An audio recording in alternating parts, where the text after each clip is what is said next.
La liberté. Famille, Famille, famille, Être une personne trans, ce n'est pas anormal. Le terme transgenre n'était pas du tout dans le vocabulaire public. en transition. en transition. Elle était trans dès le début. Offrir ces soins-là, ça fait juste partie des soins de base. On veut protéger nos enfants. C'est la première mission qu'on a. Parce que dans ma tête, ça ne définit pas mon enfant, c'est juste une caractéristique de mon enfant. Famille en transition. Un balado de la liberté. Bienvenue dans Famille en transition, une série balado qui explore ce que signifie grandir, se questionner et se transformer en famille lorsqu'un enfant entame un parcours de transition de genre.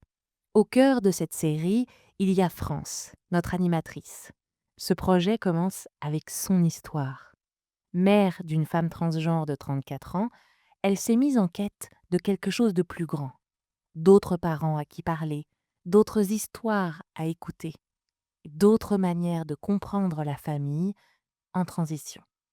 De cette quête est né cet espace, un lieu de rencontre et de conversation sincère, où les expériences se partagent et où un langage commun peut prendre forme. Dans certains épisodes, vous entendrez Chelsea aux côtés de France. Chelsea est journaliste à la Liberté, co-animatrice de cette série et femme transgenre. Curieuse d'écouter, de comprendre et de partager son expérience vécue, elle rejoint France dans ces conversations avec l'espoir de rapprocher encore plus les familles de personnes trans. Dans cet épisode, France rencontre Sylvie, la maman de Charlie, un homme qui a entamé sa transition il y a une quinzaine d'années environ. Sylvie est aussi professeure à l'université de Saint-Boniface. Au fil des années, son parcours personnel et professionnel l'a amenée à réfléchir profondément aux questions de diversité, d'ouverture et d'humilité. Entre ces deux mères, la conversation s'ouvre rapidement.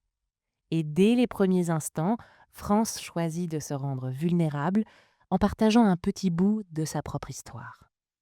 Sylvie, je suis très contente de t'avoir ici aujourd'hui avec moi. On a tout un parcours à partager, je pense. Si je te parle un petit peu du mien, je suis la maman d'une enfant trans qui a fait sa transition vers l'âge de 30 ans, donc elle a maintenant 34 ans.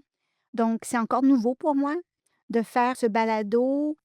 Bon, je savais que ça serait, très vulnérable pour moi, que ça amènerait beaucoup, beaucoup d'émotions. Mais je me rends compte aussi que, en écoutant toutes les personnes que j'ai écoutées, je pense très, très fort que ça m'a ramenée en arrière, à des moments précis dans la vie de mon enfant où maintenant je peux voir très clairement que tout au long de son parcours, elle était trans dès le début.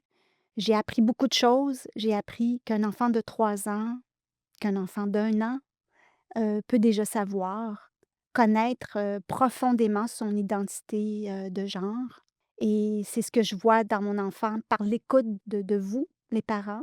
Vous m'avez amené énormément, mais en même temps, je trouve que je suis en train de vivre une situation qui est assez particulière dans le sens que je dis que c'est nouveau pour moi, puis en même temps, si je retourne en arrière, il y a plein d'indices tout au cours que j'ai pas vus.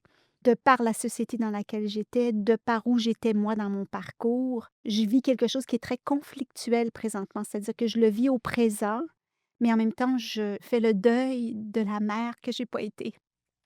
J'aimerais ça entendre que tu me parles de ta famille, de ton enfant, Charlie. Bien, c'est intéressant d'entendre la douleur que vous exprimez parce que j'ai pas vécu cette douleur-là.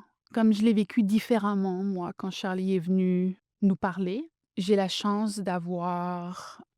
J'ai perdu mon mari il y a 10 ans. Puis ça a été vraiment douloureux. Mais au moment où Charlie a fait son coming out, mon mari était encore parmi nous. Et Charlie savait déjà qu'il était, je vais dire, différent. Et il le savait depuis longtemps. Mais il nous en a jamais parlé. On savait qu'il y avait quelque chose de différent aussi parce que il était très garçon manqué dans sa façon d'être. Et il refusait de porter des robes, il refusait le rose, il refusait tout ce qui était signe de féminité. Alors, par exemple, quand les changements corporels sont arrivés, ça a été très, très difficile pour lui. Il refusait de vivre ces changements corporels-là. Alors on savait qu'il y avait quelque chose, mais on ne savait pas quoi. Et à ce moment-là, le terme transgenre n'était pas du tout dans le vocabulaire public. On ne pouvait pas le nommer. Mais on pensait peut-être qu'il était attiré par un autre genre. Alors, on a juste laissé l'espace à Charlie pour venir nous parler, mais on n'a pas pensé à autre chose. Alors avant ça, on ne s'est pas posé de questions, on sait pas. Mais lui nous a dit plus tard qu'il savait dès 2-3 ans qu'il n'était pas bien dans son corps.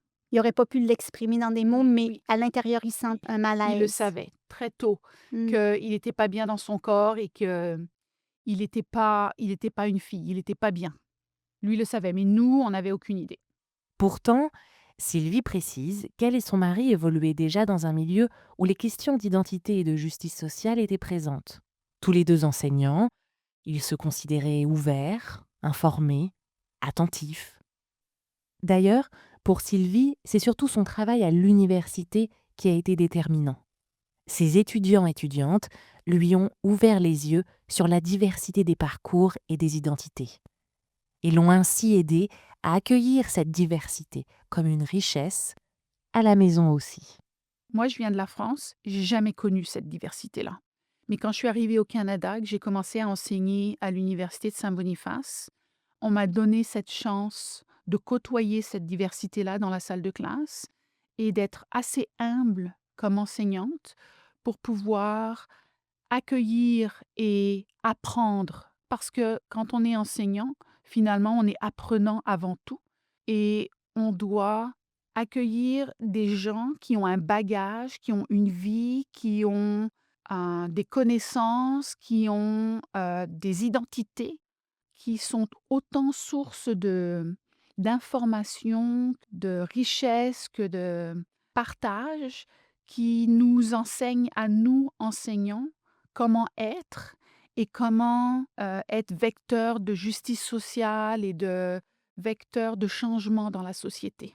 Et ça m'a permis à moi de grandir comme individu et de revenir à la maison et d'être un meilleur parent. Et de pouvoir dire à mes enfants, il faut accueillir les gens comme ils sont, il faut apprécier cette richesse-là.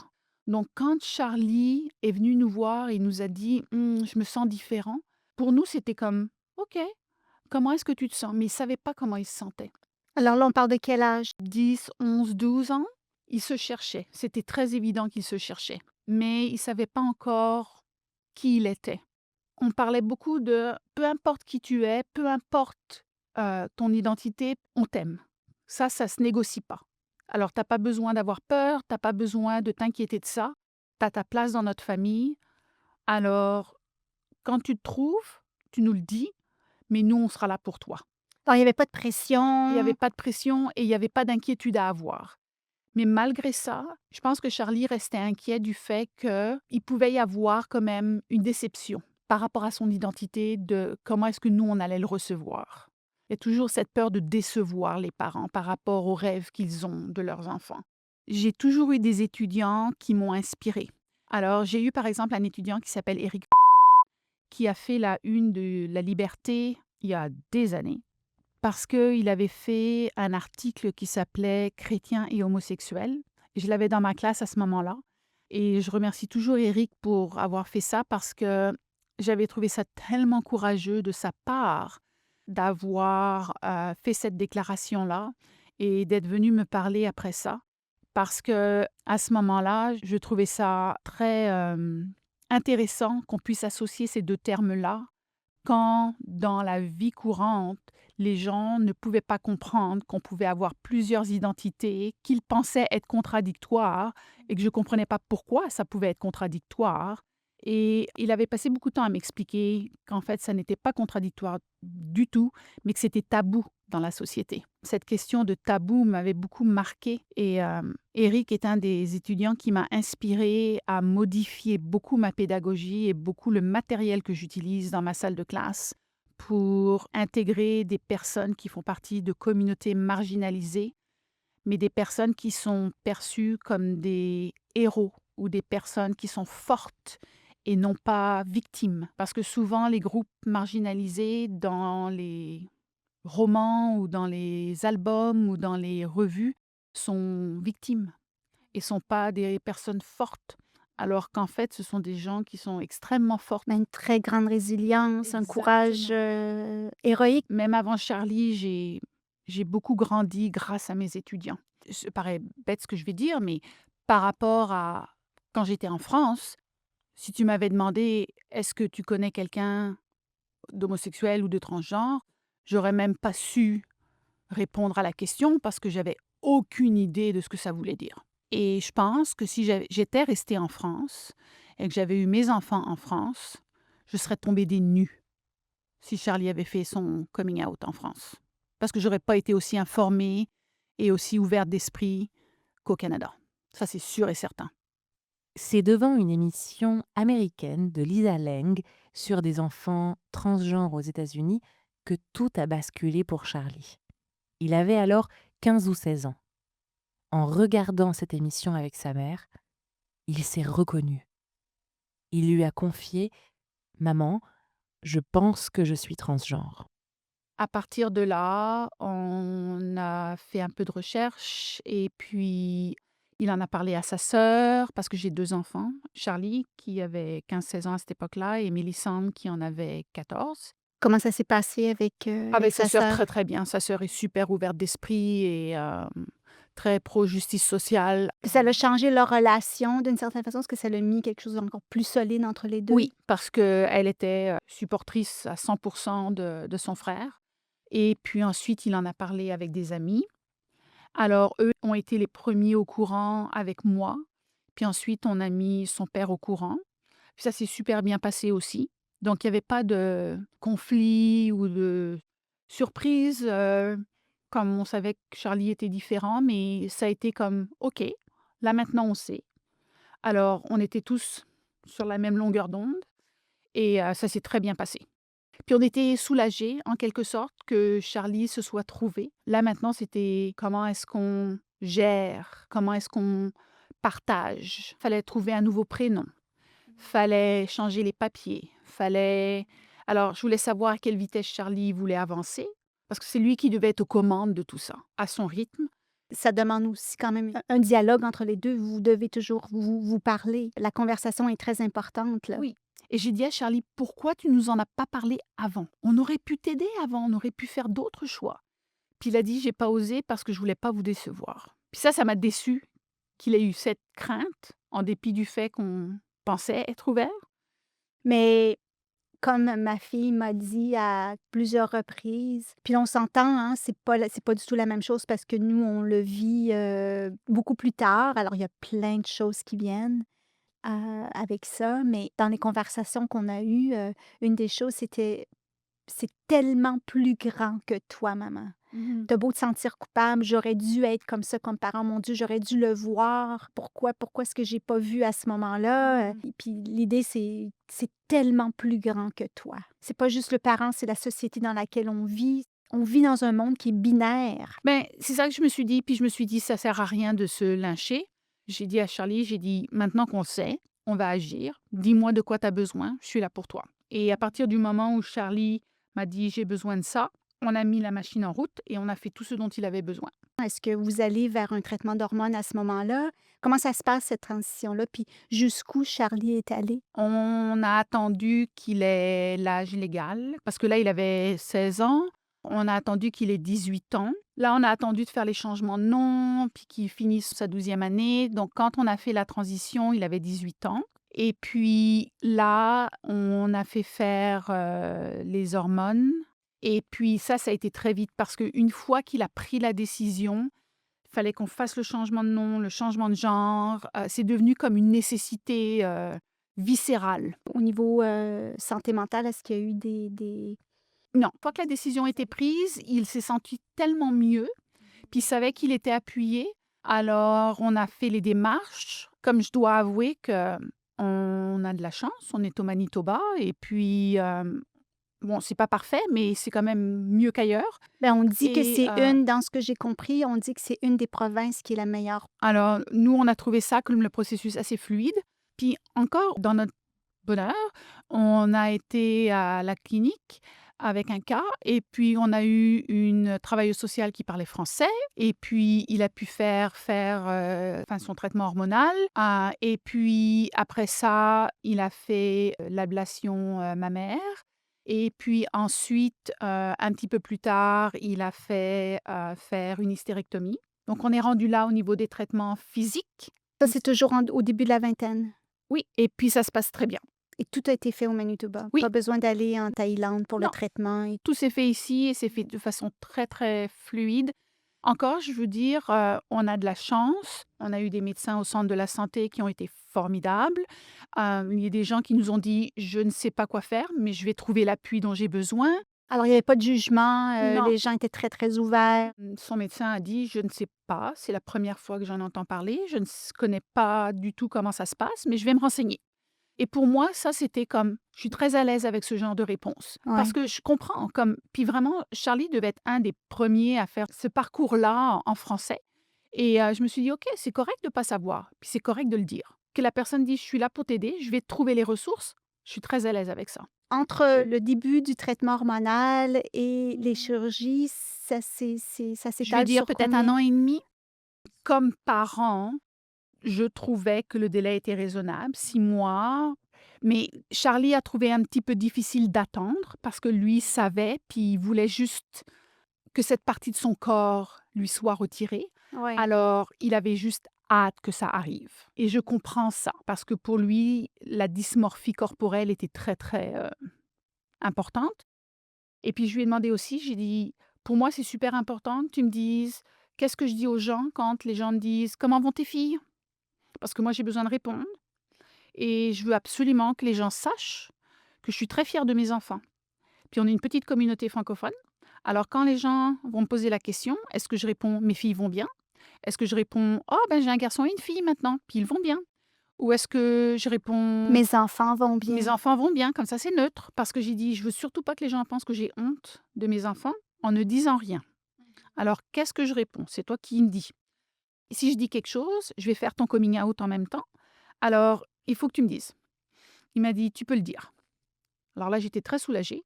Donc à chaque fois que les gens me posaient la question, je disais: «Oh ben, j'ai un garçon et une fille maintenant, Charlie est devenu un garçon. Alors, tout le monde va très bien, merci beaucoup». «Qu'est-ce que tu veux dire, Charlie est devenu un garçon?» Alors là, j'expliquais et puis je disais: «Ils vont très bien» et puis Charlie poursuit ses études et puis je le présentais comme une «banalité» entre guillemets parce que je voulais pas que ça définisse Charlie. Parce que dans ma tête, ça ne définit pas mon enfant, c'est juste une caractéristique de mon enfant. C'est son enveloppe qui change, en fait. Oui, et puis quand moi je me présente, je dis pas: «Bonjour, je suis Sylvie, je suis hétérosexuelle». Alors je voulais pas qu'on pense que Charlie devenait transgenre, puis ça, c'était sa caractéristique principale. Par contre, ma belle famille et ma famille, ça a été une autre histoire. J'ai perdu beaucoup de personnes autour de moi qui n'ont pas compris ou qui n'ont pas voulu comprendre ce que ça voulait dire. Il y a des gens qui sont pas prêts à nous accompagner, disons, dans ce cheminement-là. Et quand on vit des situations comme celle-là, parce que c'est pas bon pour personne, c'est pas bon pour toi comme parent, c'est pas bon pour ton enfant. Puis moi, j'ai dit à Charlie: «Les personnes toxiques, on n'en a pas besoin». Pour moi, ça a été comme radical. J'ai dit non à ça parce que c'était sûr et certain que j'étais du côté de mon enfant. Il n'y avait pas question que ce soit autrement. Et Charlie a été plus intelligent que moi. Lui a continué à maintenir certaines connexions familiales parce qu'il savait qu'il y a certaines personnes d'un certain âge qui ont plus de difficultés à comprendre. Puis ça, c'est drôle, c'est un stéréotype aussi parce qu'il y a des personnes d'un certain âge qui sont très ouvertes d'esprit. Mais en tout cas, C'est le cas de ma mère qui m'a très surprise. Puis mes beaux-parents, je savais qu'ils le prendraient de façon, ils seraient très, très ouverts. Ma mère, je m'attendais à ce qu'elle soit moins ouverte. Puis elle m'a répondu, si c'était il y a 20 ans, je suis pas sûre que j'aurais réagi comme ça. Mais maintenant, je peux te dire honnêtement que j'aime ma petite fille et que je suis contente pour elle. ma mère est très, très homophobe. Au début, j'ai amené plein de documentation. Elle a ouvert un placard. Elle a mis la documentation dans le placard. Elle a fermé le placard. Ça a été ça sa réaction. Et puis, elle a posé des questions à Charlie qui étaient très, très inappropriées. Et quand Charlie m'a dit quelles questions elle avait posées, oh, j'étais en furie, en furie. Alors moi, j'ai mis fin à ma relation avec ma mère à cause de ça. C'était trop pour moi. Mais Charlie, lui, a été plus intelligent que moi. Il a maintenu la conversation parce qu'il savait. Je l'avais prévenu que ma mère aurait beaucoup de difficultés avec ça. Il est toujours en contact avec ma mère.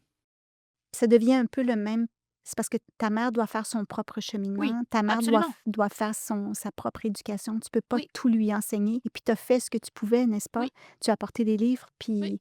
puis elle les a mis dans le placard, donc c'est clair que le message, c'est Je suis pas prête. je suis pas prête. Mhm.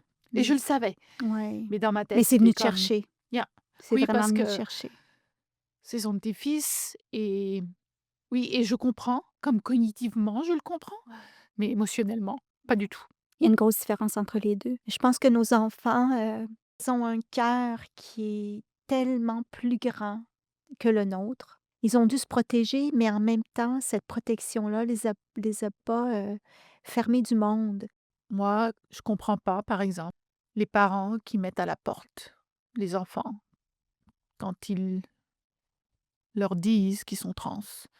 Je comprends pas ça. Comment est-ce qu'on peut mettre son enfant à la porte de la maison quand ils sont les plus vulnérables? Je comprends pas ça comme parent.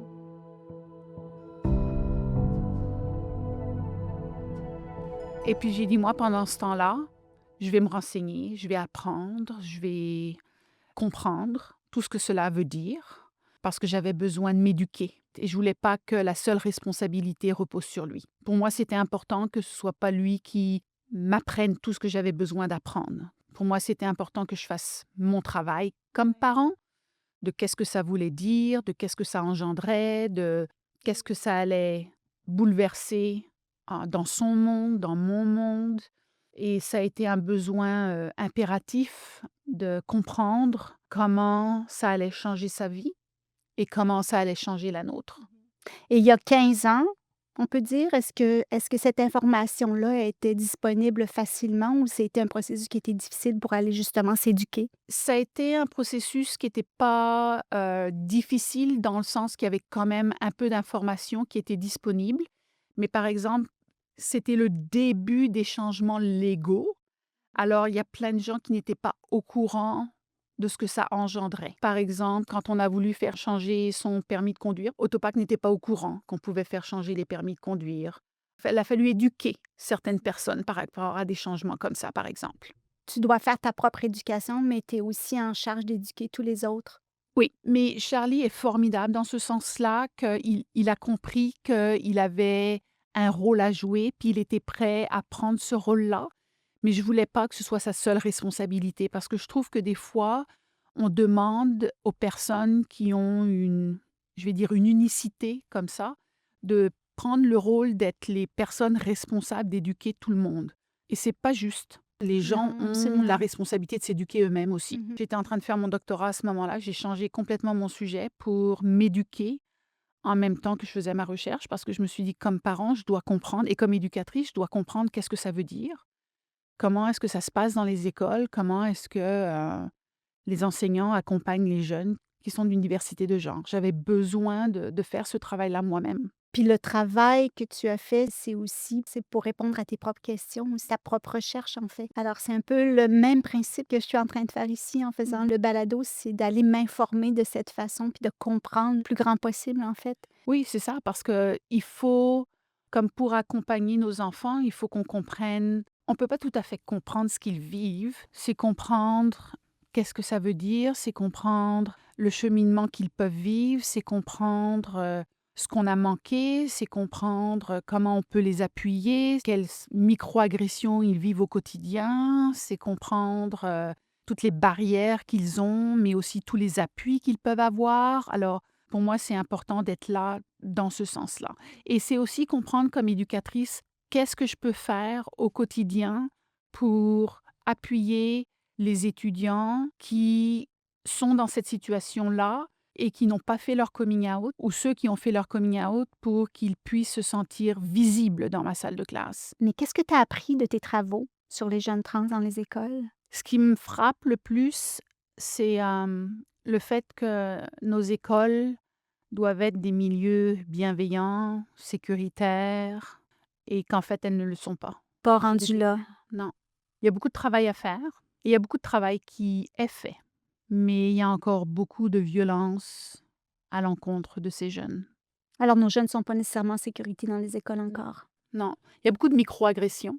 Donne-moi des exemples de Il y microagressions a qu'on des gens comprenne qui vont bien. passer près de vous, puis qui vont vous bousculer ou qui vont vous, chuchoter des choses qui sont inappropriées, des gens qui vont, vous agresser dans les salles de bain, ou des petites choses comme ça qui se passent, à l'abri des regards adultes, souvent.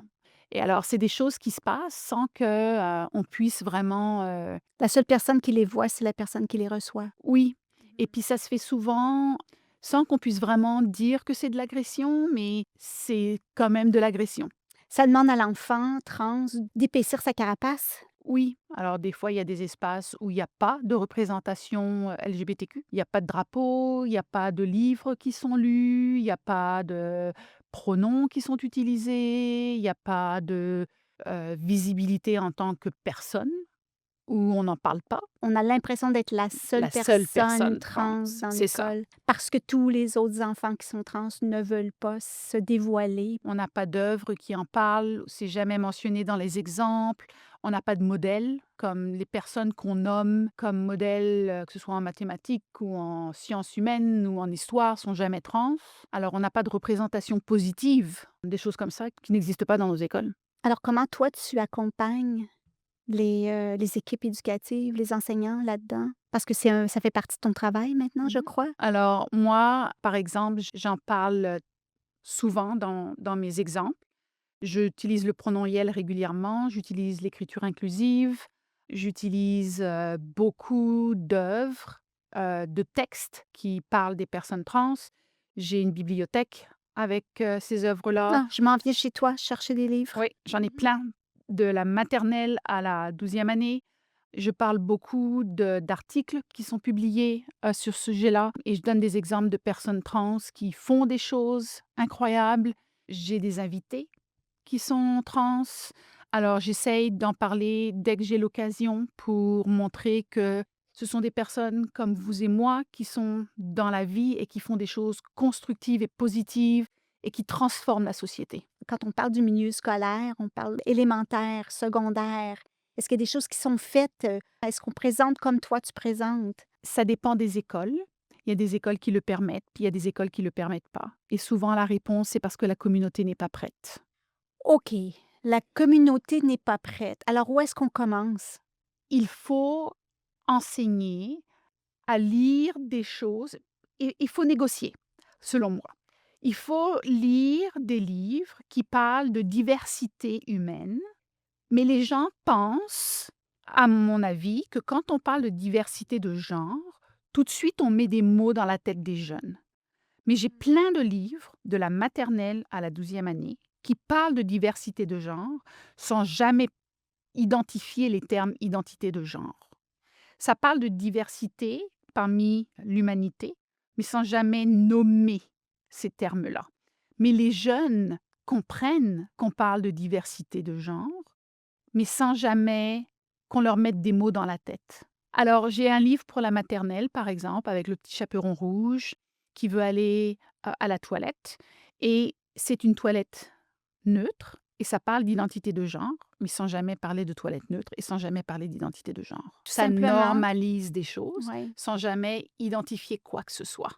Alors, pour moi, c'est commencer par planter ces petites graines-là, et ça me permet de passer des messages que un enfant qui se sent mal dans sa peau et qui s'identifie autrement va saisir le message, et tous les autres, tout ce qu'ils vont comprendre, c'est une histoire générale du petit chaperon rouge qui veut aller à la toilette, mais le loup occupe la toilette. Mais l'enfant qui, lui, veut une salle de bain neutre, lui va comprendre que cette salle de bain, c'est pour tout le monde. C'est pas obligé d'être plus C'est que de ça. nommer les choses comme elles sont, tout Exactement. simplement. On n'essaie pas de Exactement. décortiquer puis d'aller dans le Voilà. message profond. C'est juste, en fait, on parle d'un spectre humain. On ne peut plus parler comme dans un monde binaire. C'est plus juste une case homme et une case femme. On est sur un spectre humain. Puis c'est ça qu'on doit transmettre. Je sais que pour nous, on pourrait avoir 1000 questions à poser à notre enfant. Il faut choisir les bonnes. Puis on ne choisit pas toujours les bonnes. Non. Alors, est-ce que vous avez toujours choisi les bonnes questions? Et comment ça s'est passé lorsqu'on ne choisit pas les bonnes questions? J'ai vraiment de la chance. J'ai un enfant qui est génial, dans le sens qu'il m'a toujours dit, si tu as des questions, pose-les. Et si c'est pas une bonne question ou si c'est une question à laquelle je veux pas répondre, je te le dirai. Des fois, je pose des questions, puis il va me dire: «Tu sais, c'est vraiment pas une question intelligente». J'apprécie ça de sa part, parce que des fois, c'est des questions maladroites que je pose. Des fois, c'est parce que je comprends pas. Je comprends pas quelque chose, puis il va me dire: «Ben, c'est parce que t'es pas dans ma tête ou t'es pas dans mon corps que tu comprends pas». Alors, est-ce qu'on trouve les réponses ailleurs ou on fait juste, accepter ce que l'enfant dit? J'accepte ce qu'il me dit, parce que je me dis: «Il y a des choses que je ne comprends pas parce que je ne suis pas lui». On peut pas aller plus loin ou plus vite que la C'est personne est ça, prête à nous, c'est ça. Puis des fois, il faut juste accepter ce que les gens nous disent pour ce que c'est. Mais des fois, ça m'intéresse d'essayer de comprendre, juste pour comprendre. Mais des fois, je peux pas parce que je ne suis pas. C'est vraiment intéressant parce qu'on est des gens qui sont très divers. On a des gens qui nous viennent d'ailleurs, on a des gens qui nous viennent d'autres provinces, on a des gens qui nous viennent du Manitoba, qui nous viennent avec des bagages très différents, des cultures très différentes. Alors ça aussi, ça a été un apprentissage parce que au début, je me disais, la culture ici, c'est qu'on doit accepter tout le monde, c'est qu'on doit comprendre tout le monde. Alors, quand vous êtes enseignant, vous devez le respect à tout le monde. Pour moi, ça, c'est non négociable. Le respect, c'est non négociable. Mais je comprends aussi que c'est difficile pour quelqu'un qui vient d'un pays, par exemple, où être de la communauté LGBTQ, c'est passible de la peine de mort, par Oui. exemple. Comment est-ce qu'on navigue de cet espace-là à arriver à un pays où on accepte tout le monde et qu'on accompagne un jeune qui vient nous voir puis qui nous dit: «Monsieur, je ne sais pas comment je me sens, je pense que je suis peut-être, homosexuel», ou «Madame, je pense que je suis peut-être homosexuel», ou comment est-ce qu'on navigue de ça à cette situation-là? Parce que ça doit pas être évident non plus de faire cette transition-là. Alors, je me suis dit: «Il faut donner le temps aux gens aussi de faire ce cheminement, d'accepter qu'on n'est pas toujours prêt ou on n'est pas toujours outillé pour accompagner tous les enfants. Alors moi, je dis à mes étudiants, c'est correct de ne pas être la meilleure personne pour accompagner tous les enfants. Dans ce cas-là, tu peux dire à l'enfant, tu sais, moi, je ne sais pas comment t'accompagner, mais je vais trouver quelqu'un qui va le savoir. Mais je suis là pour toi, pour t'appuyer, parce que je veux t'aider. Alors, je dis à mes étudiants, il faut accepter qu'on soit vulnérable dans certains domaines et qu'on soit plus fort dans d'autres domaines. Mais ce qui est infranchissable, c'est le respect qu'on doit à tout le monde. Ça, c'est non négociable. Mhm.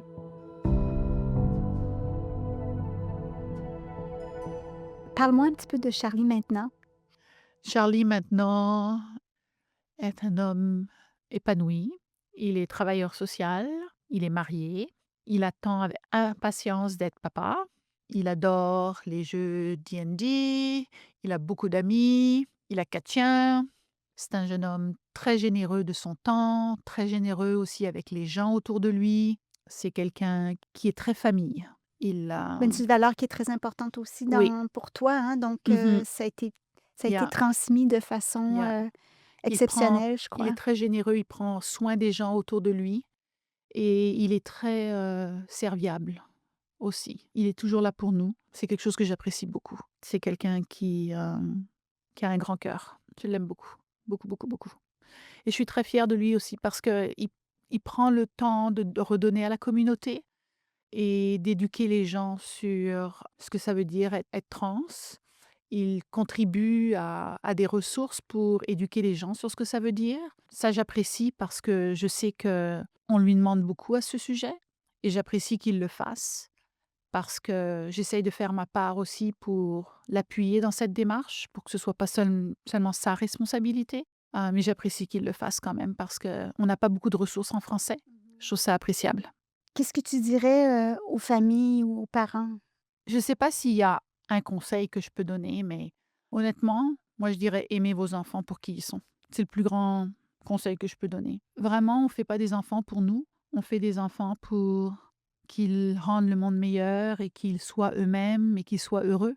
Qui vivent l'expérience d'être humain, Oui, tout c'est ça. simplement. Puis si on les fait pour qu'ils soient des mini-nous, ben, ils seront jamais heureux. Il faut qu'on leur permette d'être eux-mêmes, puis de se trouver, puis Peu importe qui ils sont, à partir du moment où ils sont heureux, c'est ce qui compte le plus. S'ils arrivent à se trouver dans ce monde un peu fou, c'est déjà pas mal.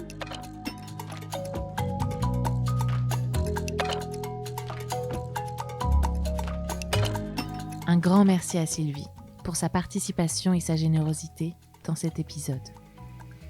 Familles en transition est une série audio produite et réalisée par La Liberté, rendue possible grâce au soutien financier de la Winnipeg Foundation.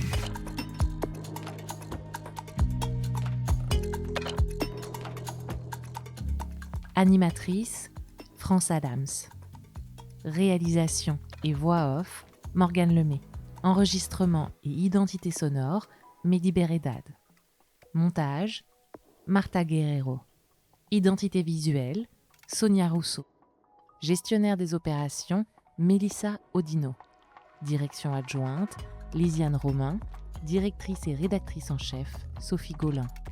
Un grand merci à notre comité directeur, France Adams, Chelsea Howgate, Jackie Swersky, Kevin Prada, Dr Judith Lajeunesse et Sylvie Berthelot-Dilk. Merci également à Alba Gomez-Lopez pour son aide précieuse dans ce projet. Merci à notre partenaire de diffusion, le collectif LGBTQ du Manitoba. Retrouvez tous les épisodes sur vos plateformes d'écoute préférées et sur la-liberté.ca. N'oubliez pas de partager et de mettre 5 étoiles.